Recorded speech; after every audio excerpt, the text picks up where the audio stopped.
Okay, so here's the ladder. I'm gonna try to go up here. And here's all the gear I need to take with me. I'm halfway done. Here's what it looks like from up here.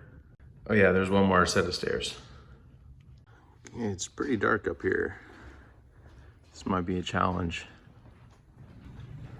If this was a scary movie, you'd get to like right there, and then you would look over, and there'd be a mouse right here, and then you'd freak out and fall down. The mouse would be coming out of a dead body's head. Yes.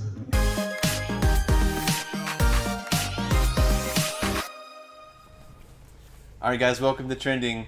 We are in a new location. It took us forever to get this set up. That's right. So here we are. We are in the catwalks at Ridge Point. Which, like, when people think of catwalk, you don't think of this. No. You think of like a fashion show, right? So Yes. The English language fails again. We usually sit like next to each other. This is as wide as this little catwalk goes, and so there's like no room for anything. Yeah. But we're standing very close to each other. I'm sorry I didn't do the courtesy like breath mint. No, I didn't either. Before we did Whoops. this today. So the links we go through to get quality content around here. That's right. All for you, loving audience. That's So, right. Thank you for joining us. Actually, we should give a shout out. Doug and Jody Dick were some of the people who recommended this. So Okay. Doug and Jody, we're up here for you. That's right. All So, y'all. Yes. So thank you for the recommendation. Here we are. Today Okay. is October 7th. That's right. It's about 10 a.m. Central Time. We're going to run through the 5 trending topics today, see if there's anything that we can try to toss in from like a gospel Christianity perspective. All right, let's do it. Let's do it. Okay. First of all, number 1 right now, the Dodgers are trending. That's right. Did you watch the game? Do you know I did. So they had a little walk-off win last night. It was a good baseball game, one for the ages. We are in the Midwest. There's probably a lot of broken-hearted Cardinals fans. Yeah. I think the rest of baseball would love to see the Dodgers not advance because they're like the ones who are like gobbling up all these high-priced players. But it was a good game. October and November, because the playoffs will go into November perhaps, it does yield some like fantastic baseball. So that was a good one. So anyways. I'll take your word for it. I don't really watch baseball. But so it's Dodgers and Giants, right? Or in the next round That's or right, whatever. yeah. So they advanced in that one-game playoff. They advanced to the next round. So division rivals. Okay, Dodgers number 1. Okay. Let's get another quick sports one out of the way. So Stephon Gilmore, I'm not even sure if I'm saying his name right. Are you familiar with that whole? Yeah, so he was an all-pro cornerback for the Patriots, Yep. and they traded him for like a 6th-round draft pick. Yep. And I think the lingering issue, he did have an injury, but he's back from it. But the salary cap in the NFL was lowered drastically this year. Okay. And so he had like a higher deal coming his way. And so I feel like the Patriots looked at kind of what they had, like we're going to have to pay him and stuff. So they dealt him away to the Carolina Panthers. For a 6th round pick. And I know he was like an all pro, like he was kind of trending to be like this all-star guy. Yes. And they traded him for a 6th round pick. So I think that's why it's trending online. right. It's like, man, they kind of let him slip away a little bit. Never dull moment in sports. Plot thickens whenever the salary cap goes down. So, Absolutely. yes. Okay. All right. So a couple quick sports ones out of the way. All right. Twitch is trending this morning. Do you know about Twitch? Twitch. So that's the like online platform where people can connect, right? So it's mainly used for people to record themselves playing video games. Oh yeah. And you can watch other popular famous gamers play video games. So Okay. that's kind of the main thing Twitch is known for. They're trending because unfortunately they had a data breach. Oh no. And so people lost their passwords, all their footage got leaked online, and so Okay. kind of bummer news for Twitch users out there. Yeah. But How many times do you think your personal data has been stolen by now? I don't know. I'm thinking too many times. I'm thinking a baker's dozen. Easy. Yes. By this, I mean, it's almost like every time I log into something, that like warning comes up. There's been a data breach in your password. I'm like, all right. Yeah. Yet again. Right, I know. And luckily, I haven't really had any identity theft issues or anything like that, but I do get a lot of spam email, which people say that's one thing. The spam is on an uptick because people are just able to access accounts more easily. Right. So, I don't know. Well, Any sorry. Twitchers out there, our apologies for your data loss Yeah, there. man. Yes. Okay. So what a bummer. Yes. Okay, so next up, some really sad news I'm sure a lot of people have heard about. Timberview High School in Arlington, Texas. School shooting yesterday. Okay. There was a gunman on campus that shot 4 people. I think 3 were in the hospital. Luckily, no one was killed, and they caught the gunman. So there's some kind of fight at school that led to the shooting. So luckily it's been a while since we have heard stories like this, but obviously they're still tragic every time we hear about them. So Yeah, it seems to be pretty frequent, and maybe it's some people think it's died down a little bit because of pandemic and lockdowns and stuff. But here we are again, the age-old issue of how do we get along with one another? What do we do with our anger, and how do we take that out on one another? And so we do feel for the innocent lives at the school and those families. Yeah. A lot to have to sort through, not just today, but in the years to come. I was actually reading a book by a mass shooting survivor, and she talked about the ripple effects of that one, 2-minute, obviously deeply traumatic experience, how this continues to ripple into the future. And so it's something that we have to continue to address. How can we prevent things like this happening in a world like ours? Yeah. And so hopefully all cool heads can get around a table, and there can be some things discussed to try to bring some barriers up. So no one should be afraid to go to a supermarket or to attend school and these types of or things. church. Yeah, that's right. Yeah. But a whole generation of people now, they call them like the school shooting generation ever since Columbine. Like there's this reality that they have lived with their whole lives. Yeah. And I think we don't even have our arms totally around like the effects that it has on a whole generation of people now. Yeah. Yeah. And obviously, whenever this happens, there'll be political debates. People will say that Congress needs to address gun control. We don't need to go there today. But I'm curious, what can the church do? Like when things like this happen, obviously we can grieve with those who grieve, mourn with those who mourn. We can feel bad about it, but like, what else can we do in seasons like that? Yeah, and the church is big, and so there's probably people all over the spectrum on gun ownership, how guns should be carried or not.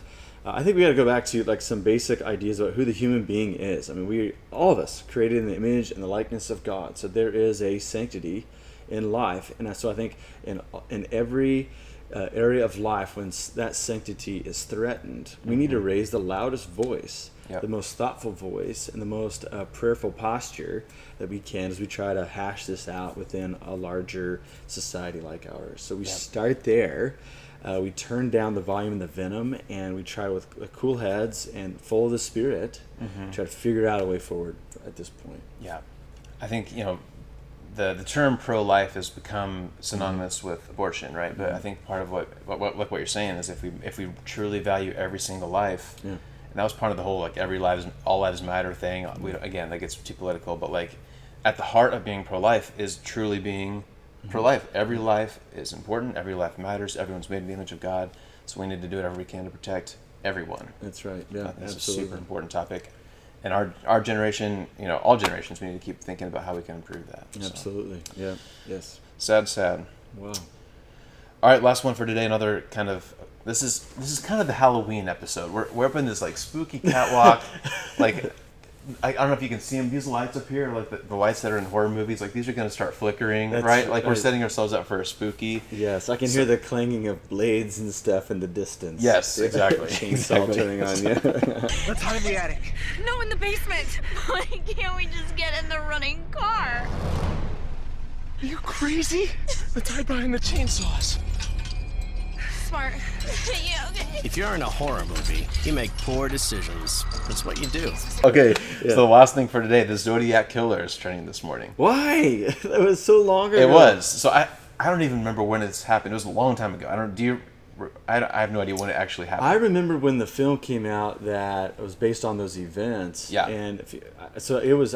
I think it was before I was born. Okay. But like shortly before I was born. I'm a little bit older than maybe the average audience out there. And so, but I remember watching the film with Jake Gyllenhaal, if I'm correct, right? Yep. And it chronicled based on those true events. Yep. So it's trending this morning, which is weird.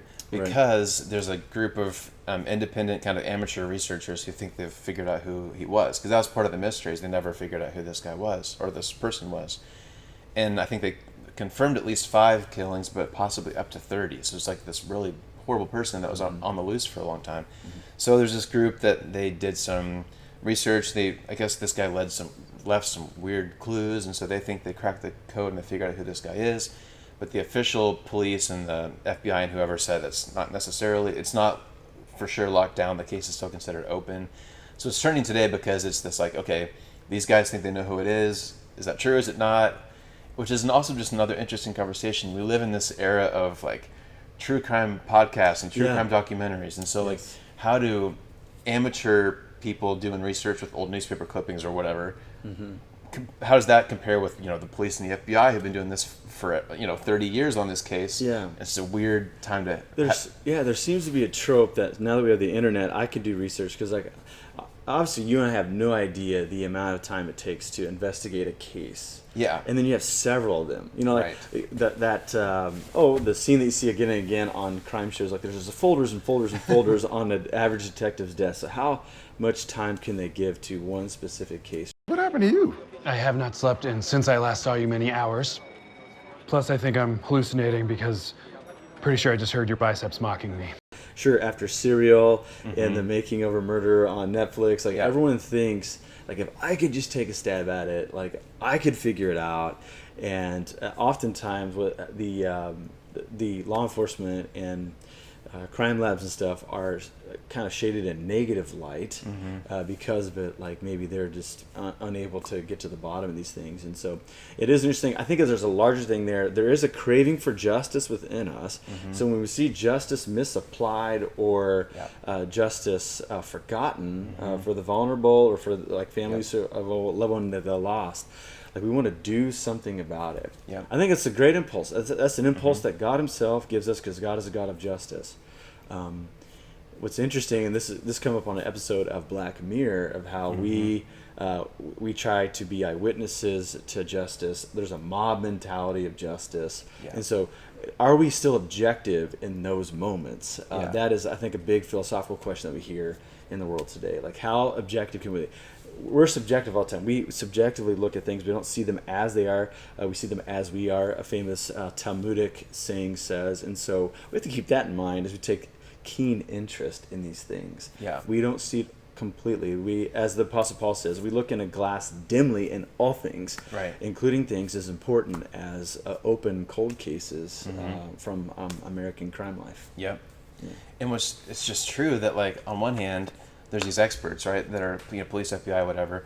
But in some of these podcasts and documentaries, it's just true that amateur people have found new clues that they didn't find, and that led to some arrests and things. So it's kind of like weird. Do you leave it up to the professionals, or what about all these examples where some civilian help has actually been helpful? So it's like it seems like a Pandora's box on both sides. Like we leave it to those overworked, impossible to have meticulous focus on every single thing.